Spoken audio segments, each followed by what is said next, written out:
Okay, so have you ever walked into a fabric store? You Yeah. know, maybe just looking for some thread or a button or something, Mm. and you just get hit by this wall of fabric. Like rolls and rolls of colorful options. Totally. It's a lot, right? Like, where do you even begin? Yeah, it can be pretty overwhelming if you don't Right. know what you're looking for. Exactly. But for textile specialized sellers, that wall of fabric, it's like their It's their domain. thing. They live and breathe They textiles. speak the language of textiles, and that's actually what we're diving deep into today. We are. And we're going beyond just the basics. Yeah. This isn't just about knowing the difference between like cotton and silk or anything. Right. This is about understanding the nuances of all these different fabrics, Yeah. knowing how they drape, how durable they are, and then ultimately, how to help someone find that perfect material to make their vision a reality. It's almost like being a fabric therapist. Mm, right? Totally. Like you're helping people through these major textile decisions. Yes, exactly. Yeah. So let's unpack this career a little bit. What does a day in the life of a textile specialized seller actually look like? Okay, so imagine this. 1 minute you're working with a seasoned fashion designer. They might need a very specific type of fabric with just the right drape for like a couture gown. Okay. And then the next minute, you're helping a nervous bride-to-be navigate through like a sea of tulle and lace, trying to find the perfect fabric for her wedding dress. Wow. So talk about a range of customers and projects. Oh, yeah, definitely. You need some serious people skills for that, I imagine. You do, 100%. But then on top of that, you also need that deep well of textile knowledge. Because you have to be able to explain to people why one type of silk, for example, might be perfect for an evening gown, but maybe not so much for like children's clothes, you know? I see what you mean. So that's when understanding things like drape, how the fabric falls and folds, and durability, how well it can stand up to wear and tear, that becomes so important. So it's a real blend of artistry and practicality. For sure. And of course, customer service. Absolutely. You've got to bring it all together. So speaking of the demands of the job, what kind of work environment can someone expect in this field? Mm. I'm already picturing these bustling fabric stores, rolls and rolls of fabric stacked from floor to ceiling, Yeah. the scent of dyes and thread in the air. You're right there. It's definitely a sensory experience, that's for sure. Okay. And it can be pretty physically demanding, too. Really? Right. In what way? Well, you're on your feet a lot, for one. I guess so. You're constantly handling these heavy bolts of fabric, maybe even climbing up ladders Right. to reach those top shelves, you know? Right, right. Yeah, I can see how that would be a workout. Yeah, for sure. Yeah, and then on top of that, you've got those peak seasons. I mean, I bet things get pretty intense, Yeah, like around Halloween, for example. totally. You can get a little crazy, honestly. Yeah. Anytime you've got people scrambling for that last-minute fabric, for costumes or holiday decor or whatever, it's all hands on deck. Yeah, I bet. So being organized and knowing how to adapt on the fly, that's got to be key. It really is. Mm. But even with those hectic moments, there's also this real sense of community. You're building relationships with your regulars, Right. maybe even becoming their go-to textile guru, the one they always come to for advice. That's cool. Yeah, there's something really satisfying about that, I think, like being a trusted source of knowledge. Totally. Wow. Okay, so we've talked about the day-to-day, the skills, the work environment.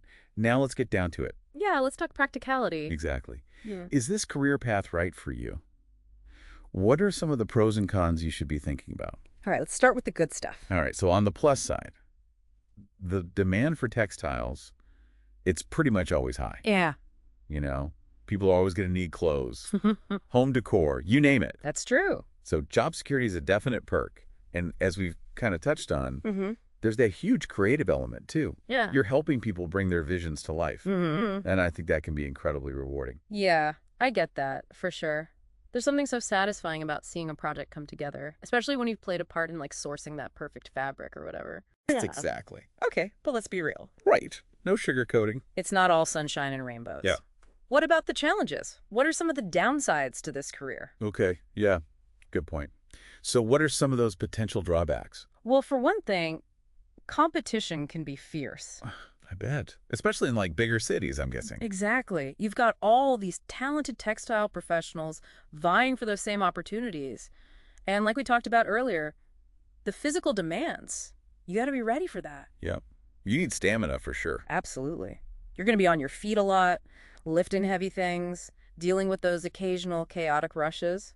It's not for everybody. Definitely not. So it sounds like you need to be okay with those things right off the bat. 100%.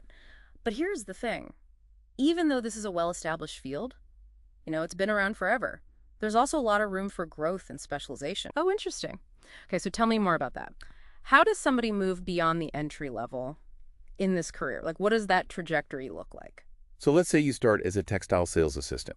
Right. You're learning the ropes, getting some mentorship from maybe a more seasoned pro. Okay. Then, as you gain more experience, you become more confident. Yeah? You become a textile sales associate. Okay. At that point, you start to build your own clientele, maybe even have some input on the store's visual merchandising. So you're not just stuck behind the counter anymore, right? Like you're actually contributing to the look and feel of the place. Exactly. You become more like a trusted advisor, a style guru. Dude, I can see how that would appeal to the right person. Okay. Someone with an eye for design. Absolutely. Okay. And if you're really ambitious, if you're driven, you could keep climbing that ladder. You could become a textile sales supervisor, leading a team, managing inventory, really driving those sales. Wow. And then who knows? Maybe one day you're the textile store manager, you're calling the shots, or you've even launched your own textile business. Now that's the dream right there. Yeah. But let's be real for a sec. We're living in a digital age. So how does a career like this, a traditionally hands-on career, how does that adapt to the world of e-commerce, online shopping? Like those two worlds seem like they'd be bumping into each other more and more these days. That's the question, isn't it? Like how does this traditional career path, it's got to adapt to this whole online world, right? Exactly. It's a challenge for sure. Yeah. But it's also a huge opportunity. Okay, so how so? Well, think about it. Online platforms, they can actually help textile sellers, Yeah, how so? Well, suddenly you're not limited by location anymore. Right, you could be working with customers all over the place. Right. Exactly. Like you could be giving advice to someone across the country or even on the other side of the world. Wow. That's pretty amazing when you think about it. It is. And that expertise that a textile seller have, that can translate so well to online content. Okay, I see what you mean. Like writing really compelling product descriptions. Exactly. Like you said, not just describing the fabric, but really capturing it. Yeah. What does it feel like? The texture, the drape, the way it moves. So they almost become like textile storytellers. Yes, exactly. Taking Yeah. those tactile qualities and bringing them to life online. I love that. And then there's the whole visual side of things, too. Oh, yeah, for sure. Like a textile specialized seller could become an influencer. Absolutely. Sharing their knowledge through videos, tutorials. Even like live fabric shopping experiences. I bet people would love that. Oh, totally. It's all about being creative and understanding how to connect with people in this digital space. It's so interesting, right? Because we've got these online fabric stores popping up left and right now. It seems like there's a real opportunity there for textile specialized sellers. There really is. Yeah. Like they could partner with these businesses or even start their own online shops. Exactly. Like it's a natural progression, almost. I think so. And it really speaks to that adaptability that's so key in this field. Yeah, like no matter what, the core skills are always going to be there. Exactly. Knowing your textiles, connecting with people, guiding them towards the best choice. That's always going to be important. Whether you're in a physical store or online. Exactly. The setting might change, but the essence of the job, it stays the same.